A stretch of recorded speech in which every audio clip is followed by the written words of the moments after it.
Vibrant Living is brought to you by Springwater Insurance Group, teaching you how to buy the best Medicare and supplemental plans for your needs.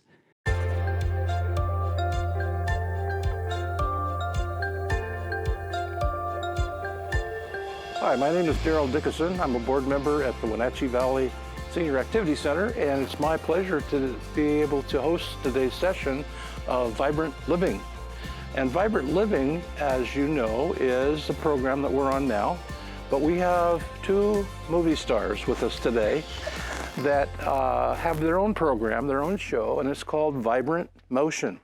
So I'd like to introduce Connie Townsend and Pat Robbins and welcome you to Vibrant Living. We just launched our first show this past week, and I think, Connie, your segment on Vibrant Motion also started on Monday of this past week.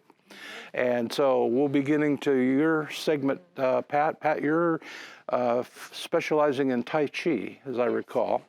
And Connie, you do more of the aerobic type instruction, is that correct? And resistance. And so resistance. We get the heart and lungs and the muscles.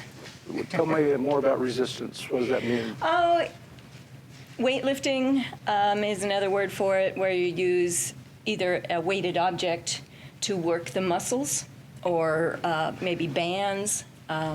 We used both in the Vibrant Motion series of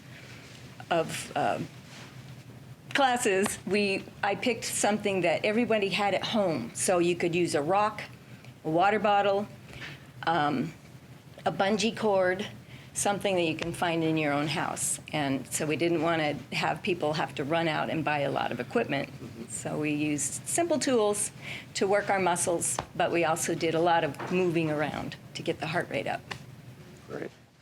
The reason I mentioned earlier about you being movie stars is that Pat had shared something with me about the filming of this. This is something new for you, is that correct? That's correct.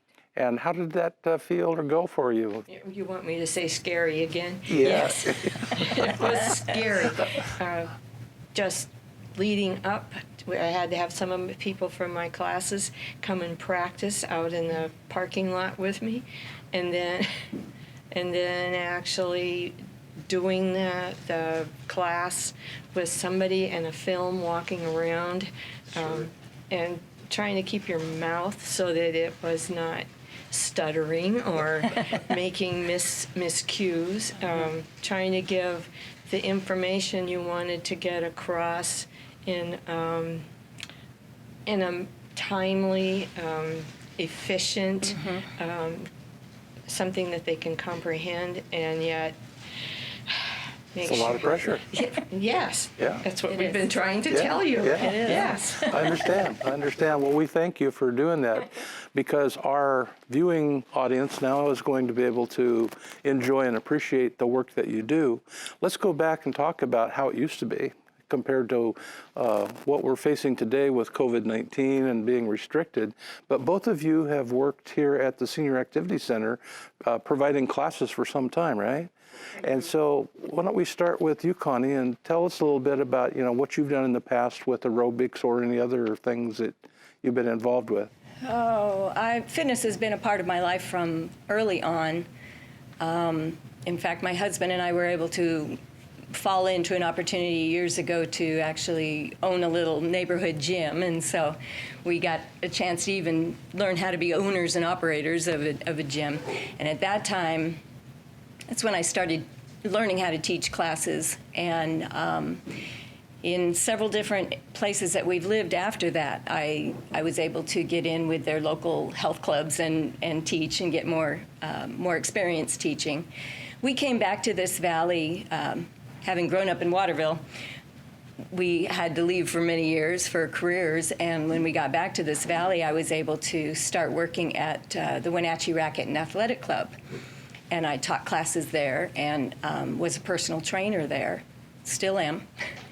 But they heard, once the Wenatchee Valley College, they used to run the program here at the senior center.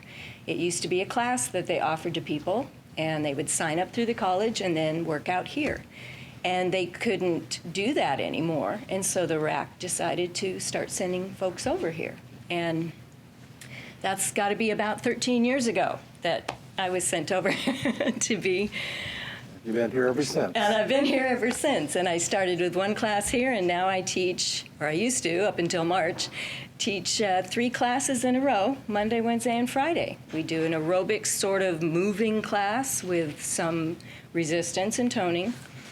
A lot of balance, a lot of stretching. And then I do 2 of those. And then I do a class that strengthens our core and our spine and really helps with our back. So those 3 classes I've taught Monday, Wednesday, and Friday for about 10 years now. 10 or 11 years, probably. And then in March or so, we kicked you outdoors. Yeah.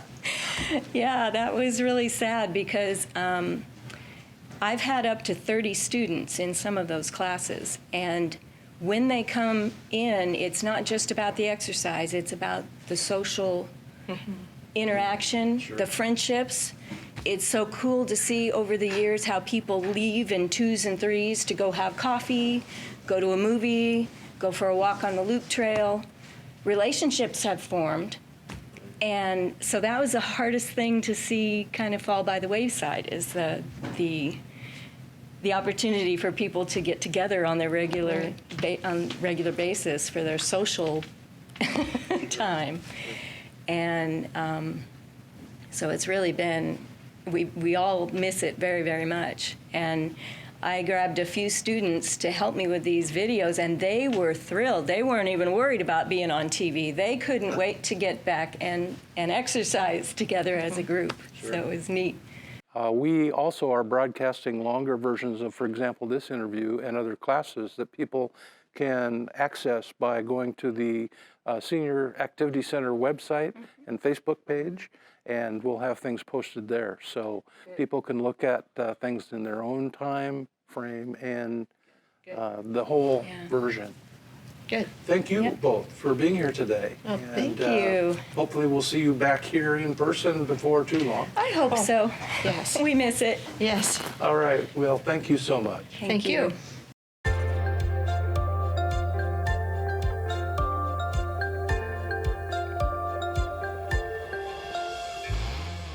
I'm Dave Tosh, the Executive Director of the Wenatchee Valley Senior Activity Center, and today I'm with Bonita McClain. Bonita was our very first Executive Director at this location back in 1993. She did a whole lot before they opened the center, but she had her hands full once they did open the center. So on November the 11th, 1993, they had their official ceremony of opening the senior center. Bonita was present for that. And all I can think about is, what would it be like coming into this building and having all these seniors here and trying to figure out how to make all this work. And I believe she had some real challenges on her hands. So I think maybe Earl Tilley handed her the keys and said, Bonita, go figure it out. And she did an extremely good job over a period of a couple years while she was the executive director. And I'm going to have her speak about that a little bit in terms of what it was like walking in here and getting things moving along. Bonita? Thank you, Dave. Well, I started showing the center off when it was just nothing here, no walls, no anything, just a floor. And another lady and I took people around and showed them what we thought was going to be each room. And that was before we opened. I don't know, getting the keys and starting a place like this, the good news was that I had the seniors from the old building. They were down by the Y, and they already were organized, and they just had their committees, and they knew what they wanted, and they were so excited. They were really happy to be getting at it. And so when we opened, I think we even used our computer from home because, you know, you go into your office and nothing there. And they wanted me to be in the big office to start out with. That was the plan. And then I started in, I thought that I ought to be more private. It was open and there was about 4 desks in there. And it just seemed like I ought to have a place that I could close the door, which I'm really glad I had. A lot of things are kind of private and things. So I got them to let me move across the hall. And Dave is still using that room. It works out pretty well. But I had 2 helpers when I started out, a bookkeeper and another lady that was a secretary, and she did so much work, and so did the bookkeeper. And then I hired an administrative assistant after I got in here. But just trying to set up the rooms. Of course, the main thing, we needed money all the time. That's always a thing about a place like this. And the board agreed that we needed to try to rent out some of the rooms to make money that way. We used some of the rooms for pool. The men were wanting a certain room and they wanted a certain situation with their pool playing, and they had a lot of their own ideas, so it was good that I had them, and yet I had to be kind of careful. I didn't really want to step on any of them. They were already organized, and they had a president, and but I was able to work with them. I'd been on the board before I got the director's job and knew a lot of them before that, and I think that's probably why I got the job. We got along good, and they let me in even though I'd been a secretary for a lot of years. And I was coming up from Olympia when we were doing some of the planning. My husband was a legislator, and I was coming up to some of the meetings. But a lot of people volunteered. The town really wanted to help us. They just were eager to do anything and everything. I had different service clubs offer to come and set up. About the biggest problem that I always had was setting up the dining room and taking it down and things for different occasions because I had a bunch of seniors and they were not able to do it. And I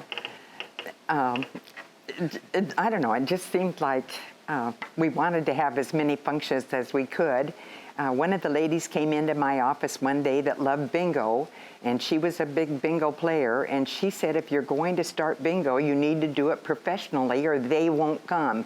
They meaning kind of the bingo players in town.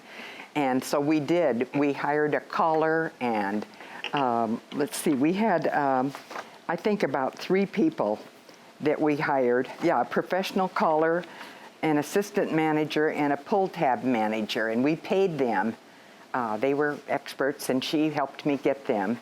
And it worked out wonderfully. The people started to come, and you know, there's just a lot of people that love bingo, and they still do it. We got the board up there and had some good times, and they would come early and set up and be ready to go when it started.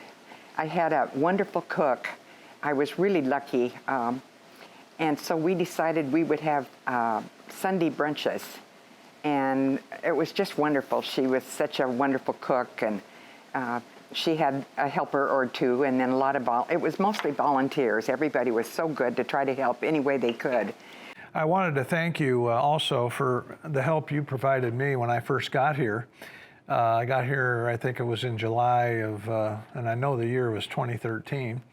And I saw where our 20th anniversary date was coming up, which was November the 11th of that year. And so I said, well, who do I talk to? And they said, well, there's 2 people, Bonita McClain and Earl Tilley. And so I remember you coming down, and we shared a lot of stories and all that. But you spent a couple months, I think, working on that program, which turned out to be really nice. But it wasn't without a few issues and challenges in that we couldn't get the projector to work, and you had to do an impromptu talk, you know, with your notes.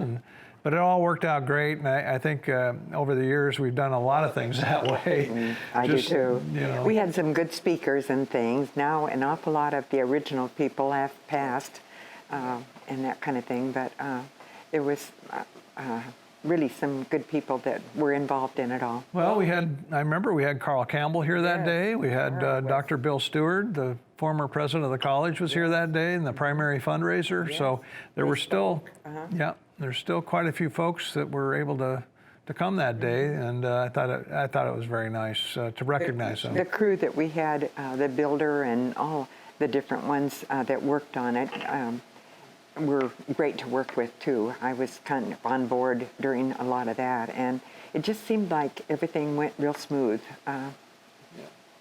So I was happy. I was lucky because it was a good job. Well, and then you helped me on the 25th anniversary, which we made it even a bigger production. And although I don't think we had as many bugs that time around, we got most of that ironed out. I think everything was ironed out for that. And we still had some good speakers. There was people around that we got, some of the people that helped build it. And absolutely. It was, but I guess what home week.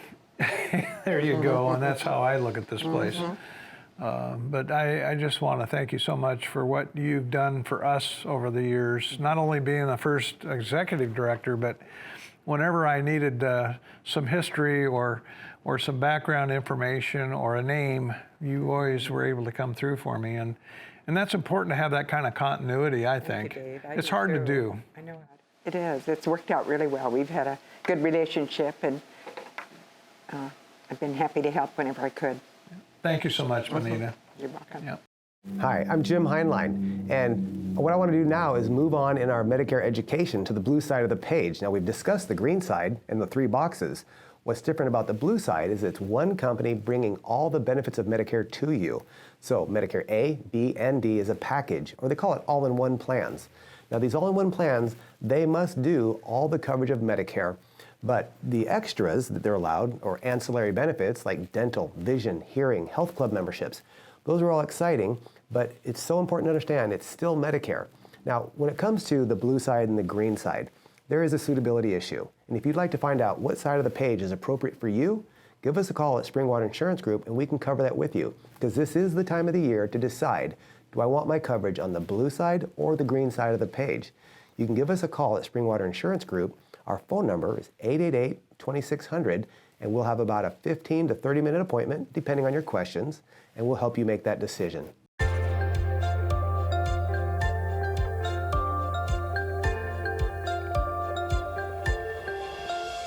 Hello, Dave Tosh, Executive Director, Wenatchee Valley Senior Activity Center. Today I'm with Beth Stipe. Beth is the Executive Director of the North Central Washington Community Foundation. I've gotten to know Beth rather well over the years. I've been at the Senior Center 7 years, and I think she's been here longer than that at the foundation. But we've worked a lot together in the past, and just wanted to chat with Beth a little bit today about what's been going on with the foundation. But before we get into all that, I thought I would ask Beth just to talk a little bit about how the foundation got started, what their mission was, and how maybe that's changed a little bit over the years. But we do have a connection in that Ray Taylor, who was a board member at the Senior Center for a number of years, also got the foundation started about 30 years ago, something like that. So Beth, tell us a little bit about the background. Well, hi Dave, and thanks for having us on your show. Super exciting. We love to be part of these wonderful opportunities to share about what the Community Foundation does, and also to talk a little bit about the Senior Center, which is also a great organization in the community. The Community Foundation of North Central Washington was started in 1986. It was first known as the Wenatchee Community Foundation, and it was started from the sale of the Chelan County Medical Blue Shield Plan. So Ray Taylor, as you mentioned, was the first CEO and director of that organization. It was started with a $2.1 million gift of the assets of the Chelan County Medical. And over the last 35 years, it's grown to a corpus of over $100 million, which I think is a great story to tell in itself, because all of those dollars are local dollars. They come from individuals like you and me and people who just care about this region. It's not government money, it's not money from Bill Gates, but it's just people in our local community that want to make sure that there are charitable resources available for future generations. And we're just one nonprofit in the North Central Washington area, which encompasses quite a wide territory. Maybe you could talk a little bit about the number of nonprofits and geographically the area that you cover. Yes, so we serve Chelan, Douglas, and Okanagan counties, and that's about 10,000 square miles. And so that, of course, has multiple communities which have varying needs and lots of individuals who have varying interests. And so one of the great things about the foundation is that we can customize a gift plan for any individual to really target the areas that they want to support. And the way that we look at it is that it takes all of us to make an impact in our region, and that each of us have our varying interests, but combined, we can really make this community strong and the quality of life for all ourselves and for future generations even better if we all give a little. Well, I think the last thing I would like to talk about is the program that we're doing right now and how all this is working. And I think a lot of you have listened to a few of the broadcasts that we've had so far. Our goal with all of this is, one, to stay connected with the senior community. It's been rather difficult to do that. We have our newsletter every month, we have a web page, we have Facebook, and we're trying to do the best we can there. But I think these shows every week is a new show. And that would include the exercise, the 1 hour exercise show, Vibrant Motion, and then our 1.5 hour variety show, which is the Vibrant Living. You know, I think that's one way we can really stay connected with our senior community, but also to promote the senior center so that once we do reopen, there's more people in the community that are aware of what all we do. And that is another goal of these programs. But again, as I mentioned earlier in the program, we are looking for help to take care of the expense of doing this professionally. And I think the feedback that I've been getting from folks, they're very impressed with the quality of the production that we're doing. And so when you get time and get online and find the Give NCW, think about the Senior Center and what we're trying to do for the seniors. And maybe you can talk just a little bit more about the technical part of doing this. Absolutely. So a couple things. If you want to give online and use a credit card, all you need to do is go to givencw.org, and that will load up the page, and you can see all of the different nonprofits, and you can search for and find the Wenatchee Valley Senior Center, and you can easily put in a donation of any amount of $10 or more. And then it's a quick, easy checkout. If you decide to give to more than one organization, you don't have to put your credit card in more than one time. It's really kind of slick that way. And we're gonna have some fun games and prizes. So there'll be certain days that if you give on that day, you could potentially be drawn to win some money to give to your favorite organization. Maybe it's the Senior Center. Maybe you want to split it with a couple of other ones. So that's super fun. But also we want to let people know that if you're uncomfortable giving online, we always will accept a check, and we'll add that into the campaign for the organizations that you designate. Or you can decide to give to all, and we'll share that with all 60 organizations. So, and the address for those checks, that if you want to mail them, can be found at cfncw.org. Okay. And we will publicize all this in our newsletter upcoming here, the December newsletter, and you will receive that newsletter on Thanksgiving weekend. So that's wonderful. We'll just remind you of that. Well, Beth, I want to thank you so much for spending some time with us today. I think this is very timely information, and I think folks will really come to understand a little more about what the foundation does for our community.